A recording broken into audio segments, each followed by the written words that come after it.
برداشت نہیں کروں گا، وارننگ والے انداز میں کہا۔ جی سر، بے فکر رہیں، سادی کہتے ہوئے بھائی نکل گیا۔ رات بھر وہ اپارٹمنٹ میں ہی رہا تھا، خان ولا نہ گیا، لیکن وہاں کیا ہو رہا تھا اسے سب خبر تھی، کیونکہ خانم کو وہ اچھی طرح سے جانتا تھا۔ خان ولا میں موجود ریمبو اسی کا آدمی تھا جو اسے پل پل کی رپورٹ دیتا تھا، اور یہ بات کوئی نہیں جانتا تھا تک نہ تھا۔ سادی کے جانے کے بعد آفتاب نے کمل کو آفس میں بلوایا۔ کچھ ہی دیر بعد وہ اس کے سامنے تھی، کالے کپڑوں میں اس کا کھلتا رنگ۔ اس ایک لمحے کو آفتاب کی نظریں اس پر جم سی گئیں۔ جی آپ نے بلایا تھا؟ لاپرواہ انداز، جیسے کل کچھ ہوا ہی نہ ہو۔ جی تو چاہا اسے پوچھے بلال کہاں ہے، لیکن وہ اس کے اندر کے راز تک پہنچنا چاہتا تھا، اس لیے اگنور کر گیا۔ مسٹر علی کے پروجیکٹ کی فائل کہاں ہے؟ لے کے آئیں، کراہت انداز میں کہا اور لیپ ٹاپ آن کیا۔ کمل ایک نظر اسے دیکھتی باہر نکلی اور کچھ دیر بعد ایک فائل کے ساتھ واپس اندر آئی۔ فائل ٹیبل پر رکھی۔ آفتاب نے بنا کمل کی طرف دیکھے فائل پر نظر دوڑائی۔ اس پہ مسٹر علی کے سائن نہیں ہیں۔ ماتھے پہ بل ڈالے پوچھا۔ انہوں نے نہیں کیے تھے، سادہ سا جواب آیا۔ آپ کا کام تھا نا یہ سائن کروانا؟ لہجہ تلخ ہوا۔ کمل نے اپنی کالی گہری آنکھوں سے آفتاب کی گرین آنکھوں میں جھانکا۔ آپ کسی اور سے کہیں کہ وہ سائن کروا دے۔ کمل نے نظریں چراتے ہوئے کہا، کیا مطلب؟ آپ کا کوئی کام کوئی اور کیوں کرے؟ آفتاب کی سخت آواز۔ غصہ آیا؟ پکڑیں یہ فائل اور جائیں سائن کروائیں ان سے۔ آفتاب نے فائل ٹیبل پر پٹکی۔ کمل کو سخت غصہ آیا، لیکن بنا ایک لفظ کہے آگے بڑھ کے فائل اٹھائی اور باہر نکل گئی۔ سر میں مسٹر علی کی طرف جا رہی ہوں، اس فائل پہ سائن لینے ہیں سر، صدیقی کو بتاتے وہ منہ بنا کے باہر نکلی۔ وہ آفس کی گاڑی میں مسٹر علی کے آفس میں اس سے ملنے جا رہی تھی، لیکن فون پہ انہیں اطلاع دی اپنے آنے کی تو انہوں نے کمل کو ایک ہوٹل کا ایڈریس دے دیا کہ وہ اس وقت یہاں ہے تو وہ بھی یہیں آ جائے۔ کمل نے ڈرائیور کو ایڈریس بتایا اور آفتاب کے رویے کے بارے میں سوچنے لگی۔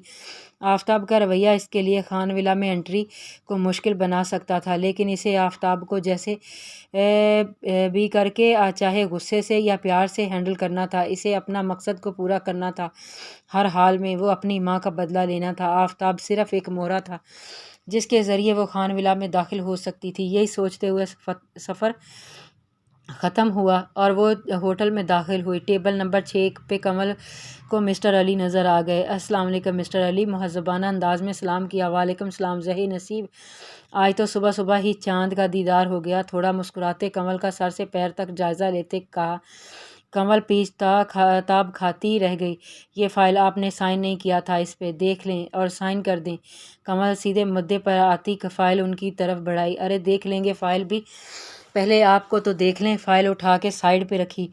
یو لکنگ سو ہارڈ، آنکھوں میں ہوس ٹپکتی کمل کے صبر کا امتحان لے رہی تھی۔ مسٹر علی آپ سائن کر دیں، مجھے اور بھی بہت سے کام ہیں۔ یو نو مس کمل، یہ پروجیکٹ 5 کروڑ کا ہے اور میرے سائن کی قیمت اس وقت 5 کروڑ۔ سائن تو میں کر ہی دوں گا، بنا ایک نظر دیکھ لیں، بس آپ کو دیکھنا چاہتا ہوں۔ یہ رہا میرا کارڈ، پیراڈائز ہوٹل میں رکا ہوں، روم نمبر 102، اور میں رات 9 بجے آپ کا انتظار کروں گا، آپ آئیے گا۔ اور معنی خیزی سے دیکھا۔ فائل پہ سائن کروا کے لے جائے گا۔ اپنی سیٹ کے ساتھ ٹیک لگائے۔ آپ ابھی اسے پڑھ کے سائن کر سکتے ہیں؟ کمل نے چبا چبا کے کہا۔ ارے مس کمل، میں اس فائل کو نہیں، آپ کو پڑھنا چاہتا ہوں، اور اس فائل پہ تو 8 آنکھیں بند کر کے سائن کر دوں گا۔ خماری بھرا لہجہ کمل کو سلگھا ہی گیا تھا، لیکن خود پہ قابو رکھا اور مسکرائی۔ شور سر، پھر ملاقات ہوتی ہے رات کو 9 بجے، ہوٹل پیراڈائز، سرگوشیاں کہتی۔ وہ مسٹر علی کو مدہوش کر رہی تھی۔ Room number 102، bye. فائل وہیں چھوڑے وہ وہاں سے اٹھ آئی۔ اب اس کا رخ آفتاب کے آفس کی جانب تھا، جہاں وہ اس کا بے صبری سے ہی صحیح لیکن انتظار کر رہا تھا۔ وہ ابھی جاگی تھی، لیکن دماغ بالکل معاف تھا۔ کل کی باتیں یاد کرتے اسے بہت کچھ یاد آنے لگا، جسے سوچتی اس نے بھاری سر کے ساتھ نفی میں ہلایا، اور کل کے لمحات اس کی آنکھوں کے گرد گھومے جب سفید پاؤڈر کو ہتھیلی پہ رکھتی، اب اس مواد کو اپنے اندر اتار رہی تھی۔ ایک سکون سا دوڑ گیا تھا اس کے اندر، دماغ معاف سا ہو گیا تھا۔ ایک سکون دیتے سرور کو محسوس کرتی وہ موبائل پہ آتی کال کو نظر انداز کرتی اپنے نشے میں مست ریوالونگ چیئر پہ جھولے لے جا رہی تھی، لیکن موبائل کی مسلسل بجتی ٹیون پہ وہ بدمزہ ہوتی کال ریسیو کی گئی۔ کیا مسئلہ ہے؟ آنکھیں موندے ہی اس نے منہ بگاڑ کے کہا۔ سفید رنگت آنکھوں میں گہرا کاجل، ہونٹوں پہ دل فریب لال رنگ، ناک کے درمیان میں چھوٹی سی نت، تھوڑی کے اوپر ایک چھوٹا سا ٹیٹو اور گلے میں گولڈ چین۔ وہ ایک خوبصورت بلا تھی۔ وہ اس وقت لاہور سے کراچی نہیں آ سکتی تھی اور یہ مسئلہ تمہارا ہے، تم خود سالو کرو۔ آنکھیں کھول کے کہتی وہ ہرے پہ بیزاری سے لے آئی تھی۔ اس کی گرین آئیز دیکھنے والے کو ایک پل کے لیے حیران کر دینے والی تھی۔ تم اپنے مقصد سے ہٹ رہی ہو اس بچے کی وجہ سے۔ Just leave. ہم سگریٹ سلگاتے وہ اپنے اندر کے سلگتے پن کو کم کر رہی تھی۔ آگے سے کچھ کہا گیا اور ساتھ ہی کھٹک سے فون بند ہو گیا تھا۔ اس نے بھی بنا کسی پرواہ کے موبائل بستر پر اچھالا اور آنکھیں موندتے پھر سے پرسکون ہونے لگی۔ کال بیک کرنے کا سوچا لیکن پھر پہلے شاور لینے چلی گئی۔ واپس آتے ہی کال بیک کی جو دوسری بیل پر ہی اٹھا لی گئی۔ کیا ہے؟ لہجے میں غصہ تھا جسے محسوس کرتے اس نے پنک لب دانتوں تلے دبائے۔ وہ کل فون کیا تو تم پریشان تھی۔ اسے سمجھ نہ آ رہا تھا کہ کیا بولے کہ تم اس قدر بدل جاؤ گی، مجھے یقین نہیں آ رہا۔ خیر میرا مسئلہ حل ہو گیا تھا۔ کنول نے بات بدلی۔ وہ جانتی تھی کہ اس کے ڈرگز لینے کی عادت کو اس وجہ سے وہ اس سے نالا بھی رہتی تھی، لیکن اس کے بھی مجبور تھی۔ بنا ڈرگز کے اسے نیند نہیں آتی تھی، وہ بنا بے سکون رہتی تھی۔ اچھا میں نے کراچی آنے کا ارادہ کیا ہے، اپنا ایڈریس سینڈ کرو۔ فکرے مدعے پہ آئی۔ کنول نے 1 منٹ کے لیے موبائل کو گھورا۔ تم ابھی کراچی نہیں آ سکتی، جب کہو گی تب آ جانا۔ کنول کا سپٹ انداز کے کو برا لگا۔ کل تک تو بلا رہی تھی، اب کیا ہوا؟ آگے سے طنزیہ جواب آیا۔ کل چلی گئی ہے اور اب تمہاری فی الحال ضرورت نہیں، جب ہوگی بلوا لوں گی۔ کنول نے سنجیدہ آواز میں کہا جس پہ آگے سے فون بند ہو چکا تھا۔ وہ جانتی تھی کہ اب کیا ہوگا، وہی ہوگی اور وہی نشہ۔ گاڑی خان انٹرپرائزز کی بلڈنگ کے پارکنگ پہ رکی۔ کنول اندر آئی کہ پھر سے آفتاب کا بلاوا آ گیا۔ اب کی بار سخت غصے سے اس کے آفس میں داخل ہوئی۔ فائل اس کی طرف دیکھے، لیپ ٹاپ پہ نظریں جمائے فائل مانگی۔ ایک گہرا سانس لیتے وہ اپنے غصے کو پی گئی۔ اپنے چہرے پر مسکراہٹ نے جگہ لے لی بہت آرام سے، اور وہ آفتاب کی چیئر کے پاس آئی اور اس کے کان کے پاس اپنے لب لے جاتی وہ آفتاب کے جذبات کو ہوا دینے لگی۔ فائل رات 9 بجے ہوٹل پیراڈائز روم نمبر 102 سے ملے گی، اور جہاں وہ شخص بنا اس فائل کو پڑھے سائن کر دے گا۔ ہر لفظ سرگوشی میں کہتی وہ آفتاب کو کنفیوز کر رہی تھی۔ کچھ کہنا چاہا کہ شبی بات ابھی پوری نہیں ہوئی۔ اس کے لب پہ کنول نے دھیرے سے اپنی شہادت کی انگلی رکھی۔ آفتاب اس کے انداز ہی دیکھتا رہ گیا۔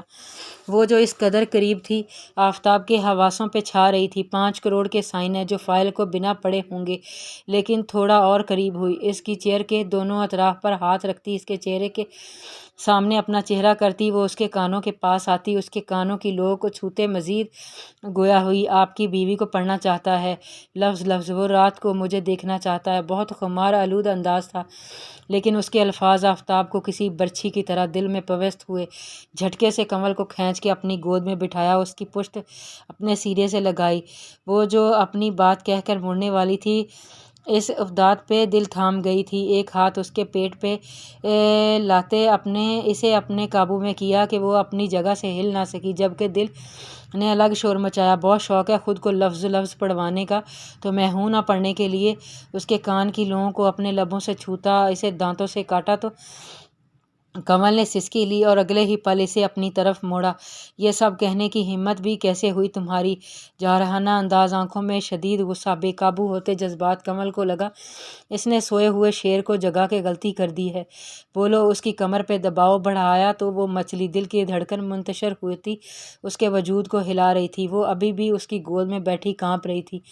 چھوڑے۔ وہ خود پہ قابو کرتی وہ خود کو چھڑانے کی ناکام کوشش کر رہی تھی، جبکہ آفتاب نے اتنی ہی سختی سے اسے خود میں بیچا ہوا تھا۔ کنول کو لگا اس کی انگلیاں اس کی کمر میں دھس جائیں گی۔ آئندہ میرے سامنے یہ خرافات بکنے کی کوشش کرنے کی تو انجام کی تم خود ذمہ دار ہوگی۔ کہتے ہوئے ایک جھٹکے سے چھوڑا۔ کنول فوراً سے بیشتر خود کو سنبھالتی پیچھے ہٹی اور ٹیبل کا سہارا لیے کھڑی ہوئی۔ گہری سانس لیتی وہ آفتاب کی نظروں کے حصار میں تھی۔ میں نے کہا یہ سب؟ وہ آپ کا دوست، اس نے کہا۔ کنول نے نم لہجے میں کہنا چاہا کہ آفتاب کی جارحانہ انداز میں اپنی طرف پیش قدمی دیکھ کر وہ 2 قدم پیچھے ہٹی کہ آفتاب نے فوراً اس تک پہنچتے اس کا فرار کا راستہ رکا اور اس پر جھکا۔ وہ حیران نظروں سے اس سر پھرے کو دیکھتی رہ گئی۔ خبردار جو میرے سامنے کسی غیر مرد کا نام بھی لیا تو ورنہ کچھ کہنے کے قابل نہیں چھوڑوں گا، سرگوشانہ انداز میں کہتا وہ اس کی حالت کے پیش نظر پیچھے ہوتا اپنی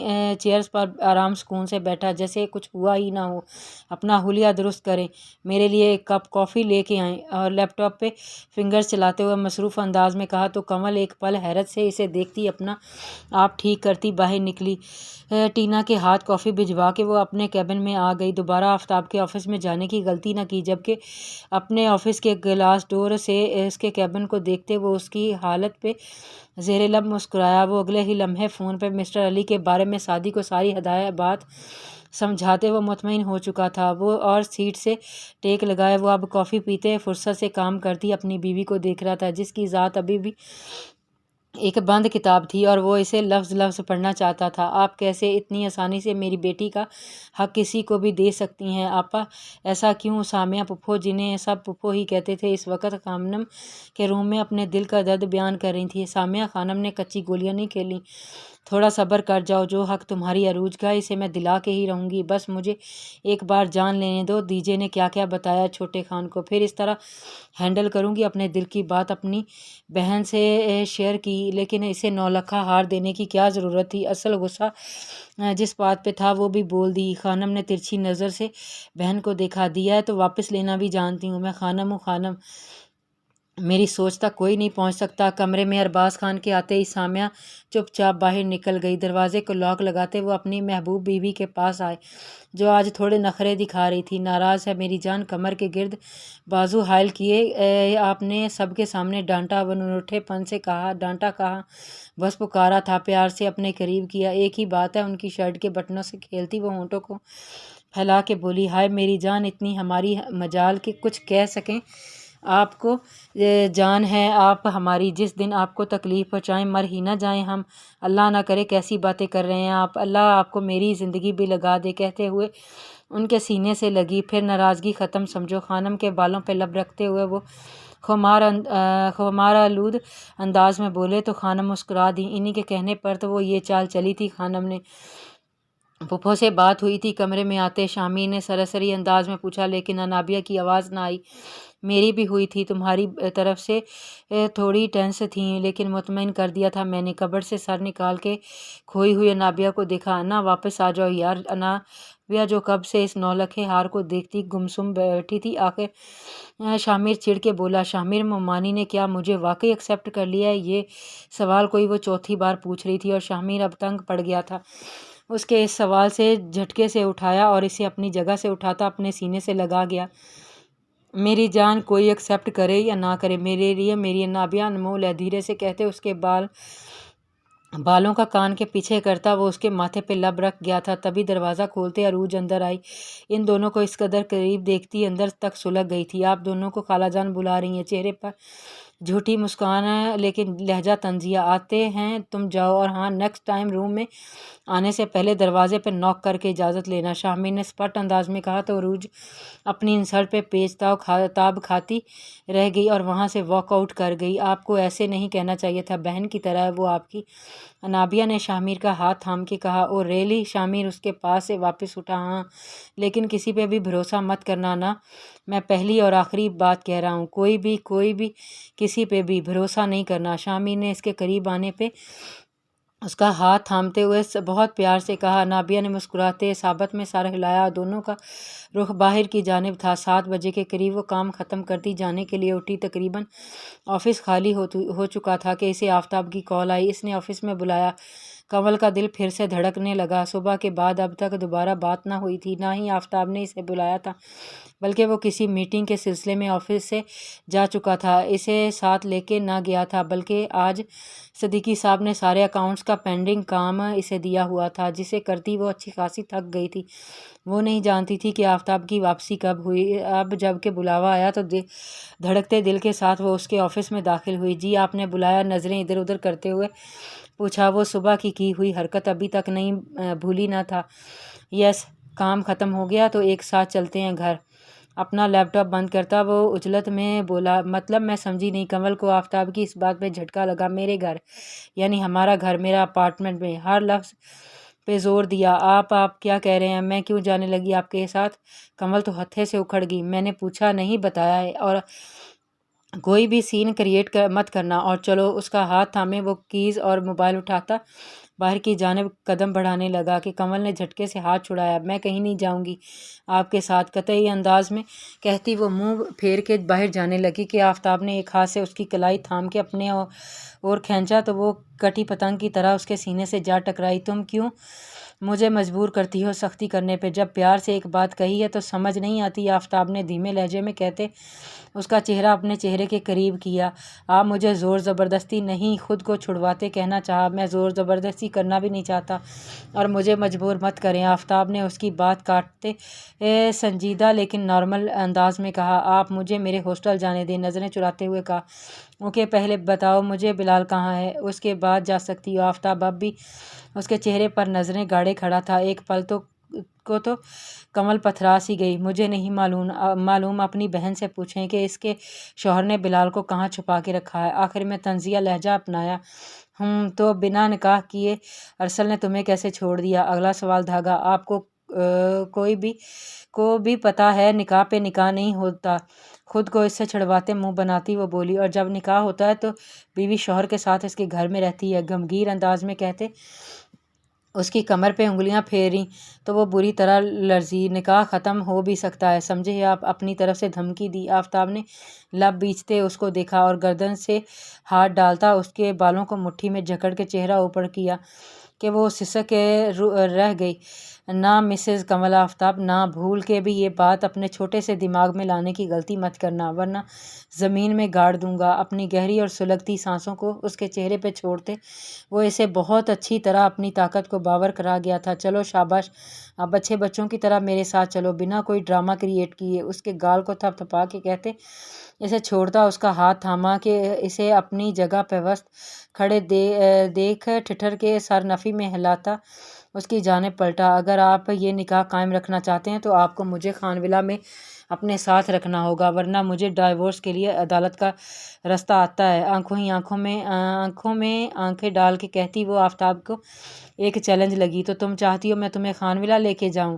وہ ایک ایک قدم اس کی جانب بڑھاتا وہ پراسرار سا کمل کے دل کی دھڑکن کو بھی بڑھاتا جا رہا تھا۔ ظاہری بات ہے آپ اس گھر کے بیٹے ہیں اور میں آپ کی بیوی، اس گھر کی بہو، اس ناطے میرا حق ہے کہ میں وہاں ہی رہوں نہ کہ آپ کے اپارٹمنٹ میں۔ آخر میں طنزیہ کہتی وہ یہ بھول گئی کہ حق کی بات کر کے اپنے لیے گڑھا کھود چکی ہے۔ آفتاب کے چہرے پر ایک معنی خیز مسکراہٹ بکھر گئی۔ دیوار کے ساتھ لگتی وہ اپنی ہرنی سی نظریں اس شیر کی نظروں میں ڈالے سوالیہ انداز میں دیکھ رہی تھی۔ آفتاب نے دونوں ہاتھ دیوار پہ رکھتے اس کے فرار کا راستہ بند کر دیا۔ اس کے چہرے کے قریب اپنا چہرہ کرتے اپنی آنکھیں بند کرتا پرتاش سانسوں کو اس کے چہرے پہ چھوڑتا بے خود سا ہوا۔ کمل نے اپنی آنکھیں بند کر لیں۔ وہ آفتاب کے جذبات کے آگے خود کو ہارتا ہوا محسوس کر رہی تھی۔ جب سے تمہاری سانسوں کی مہک کو محسوس کیا ہے جی چاہتا ہے ان سانسوں کو پی لوں، قطرہ قطرہ اپنی سانسیں تمہاری سانسوں سے الجھا کے تمہیں اپنا بنا لوں، صرف اپنا۔ گھمگیر لہجے میں کہتا وہ اپنی ناک اس کے ناک کے ساتھ